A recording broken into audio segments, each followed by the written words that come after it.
Now, I want to switch over to the play we're working on because your character in the play is, she wants to be a Bridgerton. There are symbolic of people that really did exist during the Regency era, and the marriage market was real. And, of course, this whole thing went from that time period all the way through the Victorian times, Edwardian times, and even to the present. There are women today like yourself that sometimes feel as though you're born in the wrong era, that you really, in reality, you really do like a lot of those traditional values. Yes. Right? What are the top 3 traditional values you like about the Bridgertons when it comes to the male and female relationship? I did appreciate the familial input. I liked how things were chaperoned. And let me stop you right there. Could you see yourself going on a date in 2024 with a chaperone? Yes. You could. So would your man be okay with that? Or you would hope he would be okay with that? Or you would ask him to be okay with that? I would ask if he was okay with that. Okay. But I'll tell you something. When a man is in love, that's not a big request. I tell you, like, you know, I mean, if a man is obsessed, that could be a problem. Okay. Because I've been obsessed, you know, in my younger days. I wouldn't want no chaperone because I want to be in control. I want to be the leader. I want to go where I want to go. I don't need anybody looking over my shoulders. But I realize as a father, I would much prefer my daughter to be chaperoned in her youth. And I think that a lot of those, well, I'm giving my opinion again. I'd rather have your opinion. So, okay, so you like the chaperone idea. What else? I do. Well, especially when you're younger. But the thing is that, you know, some people are going to really question, like, you're a grown-up. Why do you need a chaperone?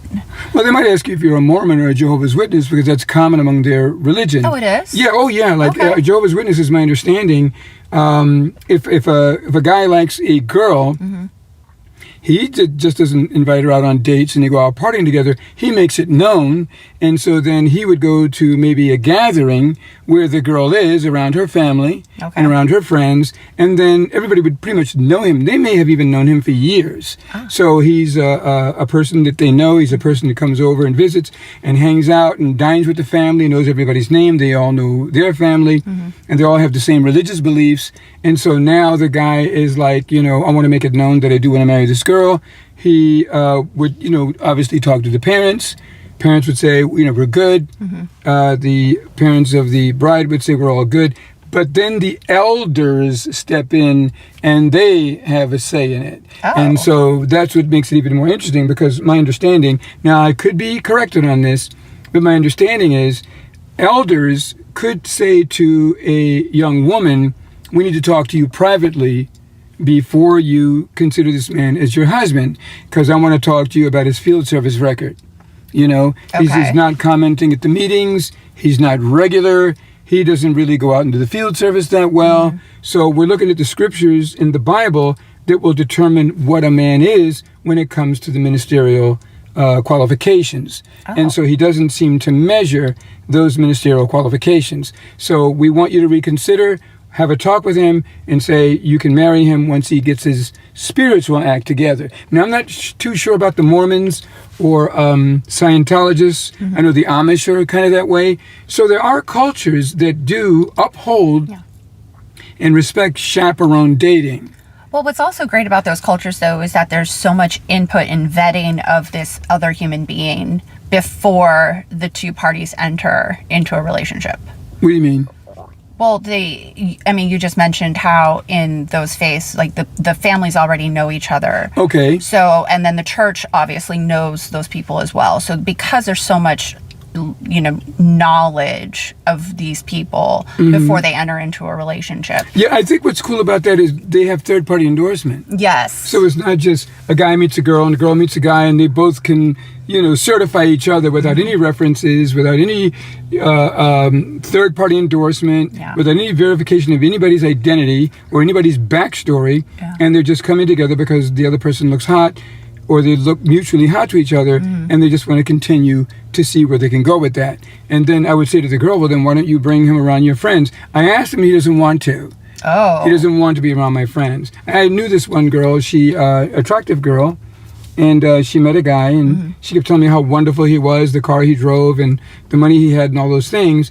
And she said, well, we invited him sailing with us, and he didn't want to go. He said he doesn't want to be on a small boat with his woman and a bunch of people he doesn't know. Because he feels as though if he doesn't like the people and he wants to get them go, he just can't do that because he's trapped on a boat. You know what I mean? And so she said that point. So she said she canceled the date. So she canceled the excursion altogether? She canceled the boating excursion because he said he didn't want to be around her friends because if he didn't like them and he wanted to leave, he'd be stuck on a boat. It's only like 2 or 3 hours. Like, he can't be sociable enough to be in an environment with new people. So what would your thoughts be toward the man who refused a date to be with you with your friends? I would think that he's shady and that he's not worth my time. That's interesting because there are a lot of women that will try to navigate around that by saying, okay, well then what do you want to do? Then he'll say, well, I just want to be alone with you. Why can't you and I go catch a movie and spend some time together? Maybe go to Las Vegas and stay at Treasure Island somewhere. And then she goes, all right, I just want to be with you. I guess that's what we'll do. So isolating yourself from your friends and family? Is what a lot of women do. Yeah, and it's, a marriage is the joining of families. And a lot of people have families now that are not just blood, but family that they've chosen through friends and other relationships. And bringing these two families together is part of marriage. So if you're trying to bring this person to understand the family that you have, whether it be your parents, close friends, siblings, things like that, and this person is rejecting that, no, I just want to spend time with you. I just want to go, let's just do this. I just want to be around you. And then is conversely not bringing you around other people, that's a red flag. A lot of people will agree with you on paper, but then not execute that. But emotionally, they will follow their hearts and they will follow their feelings. So going back to the way things were done among the Bridgertons or Victorian times, obviously that's not how it was done. But you like the chaperoned arrangement. I like the group setting, have safe people involved that you already know. Yes. Now, why would a man fear that? If he had something to hide. Why else would he fear that? That he's being judged. He has something to hide. He's being judged. Any other reasons why you think he might fear that? Social anxiety disorder. He could have a social anxiety disorder, or he could be just downright evil. I really don't. I am not somebody who processes immediately to somebody as evil. And I think women should, because evil is not a bad word. Evil is a very good word. It's a strong word. It's a healthy word. Because you know what evil means? Evil does not mean bad. Okay, what does evil mean? Lack of compassion, lack of empathy. Oh. Anybody who does not have compassion and does not have empathy is an evil person. Which means you have no regard, no concern, no feelings or thoughts about how other people are feeling about you or about what they want to do or about how they feel about each other. Okay. So every great person who showed no regard to human life because they had no compassion, they had no empathy, could easily be labeled as evil. Because there's no other way to define evil. Okay. You've got to remove compassion and you've got to remove empathy. And it's hard for women to identify their uncompassionate man and man who lacks empathy as evil. But if they did, they'll take 2 steps back and say, wait a minute, I have a man who has no compassion for other people. Wow. I have a man that has no consideration for my feelings and my network, the people who loved me, raised me, took care of me, changed my diapers, the friends I grew up with who fought my battles, all of these people who loved me, and he's going to say, I'm uncomfortable around those people, is because you don't feel me. Because if you felt me, you wouldn't have a problem with them. A girl could easily tell a guy, you're not feeling me. Because if you did, you would embrace everybody that I embrace, because these are all wonderful people. They've all been tried and tested. I've got the historical evidence. And you're going to come in with your cute self and my desire to be with you and my longing to be with you and my craving you to tell me that you are too good for these people and you don't feel me. Yet you feel me physically and you're attracted to me, and you're telling me you want to go away with me somewhere privately, but don't you know that where I go, this is my network, this is my family. You cannot separate me from this.